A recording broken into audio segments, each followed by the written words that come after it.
అందరికీ నమస్కారం. నేను మీ జగన్మోహిని.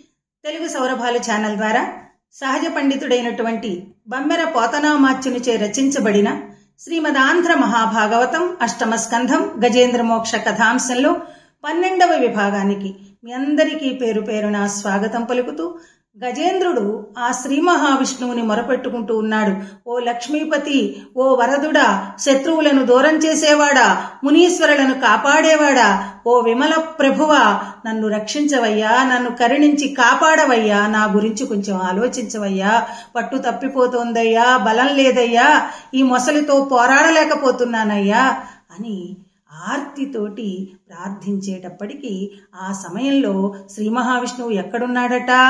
అలవైకుంఠపురంబులో నగరిలో నామూల సౌధంబుదాపల మందార వనాంతరామృత సరః ప్రాంతేందు కాంతోపలోత్పల పర్యంక రమా వినోదయగుణపన్న ప్రసన్నుండు విఫ్వల నాగేంద్రము పాహి పాహియన కుయ్యాలించి సంరంభియై. వైకుంఠపురంలో ఒక అంతఃపురంలో ఒకవైపున ఒక చక్కని భవనం ఉందట. ఆ భవనాన్ని ఆనుకుని దగ్గరలోనే మందార చెట్లతోటి కల్పవృక్షాలతోటి అనేక సుగంధ భరితమైనటువంటి పూల తీగలతోటి పూల చెట్లతోటి కూడుకున్నటువంటి ఒక అందమైన వనం ఉందట. ఆ వనం మధ్యలో ఒక అమృత సరస్సు. ఆ అమృత సరస్సుని ఆనుకుని చంద్రకాంతమణుల చేత కలువ పూల చేత అమర్చబడినటువంటి ఒక చక్కని శయ్య ఉందట. శయ్య మీన్స్ ఒక మంచము లాంటిదనమాట. పార్కులో మనం కూర్చోడానికి బెంచీలు ఎలా ఉంటాయి అలాగా చంద్రకాంతమణుల చేత కలువల చేత అమర్చబడినటువంటి ఆ శయ్య మీద లక్ష్మీదేవితో కూర్చుని ఈయన చదరంగము ఏదో ఆడుతూ ఉన్నాడట. లక్ష్మీదేవి శ్రీ మహావిష్ణువు అక్కడ కూర్చుని ఆడుకుంటూ ఉన్నారు సరదాగా. ఆ సమయంలో ఈ కేక వినిపించిందట. వెంటనే బయలుదేరాట. ఎలాగా?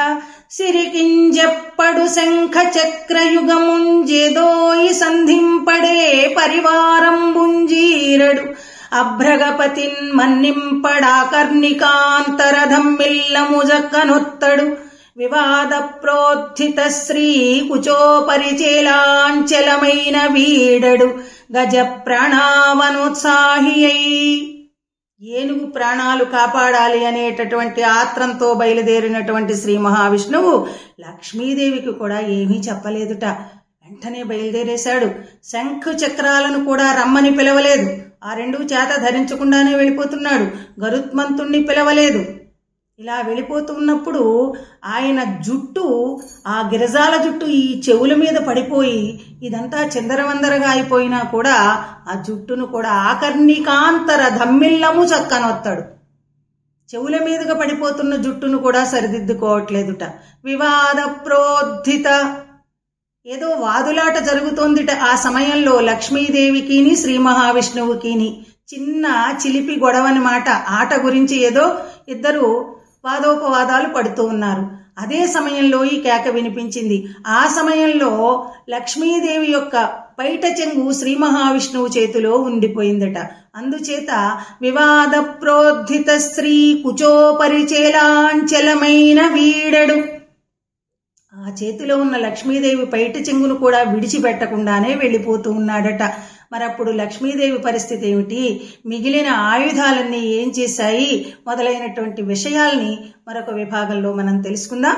ఈ వీడియో కనుక మీకు నచ్చినట్టయితే లైక్ చేయండి, షేర్ చేయండి, సబ్స్క్రైబ్ చేయండి. అమృత తుల్యం లాంటి ఈ పద్యాల్ని చిన్నారులందరూ కూడా చక్కగా నేర్చుకుంటారని ఆశిస్తూ మరో విభాగంలో మళ్ళీ కలుసుకుందాం. అంతవరకు ధన్యవాదాలు.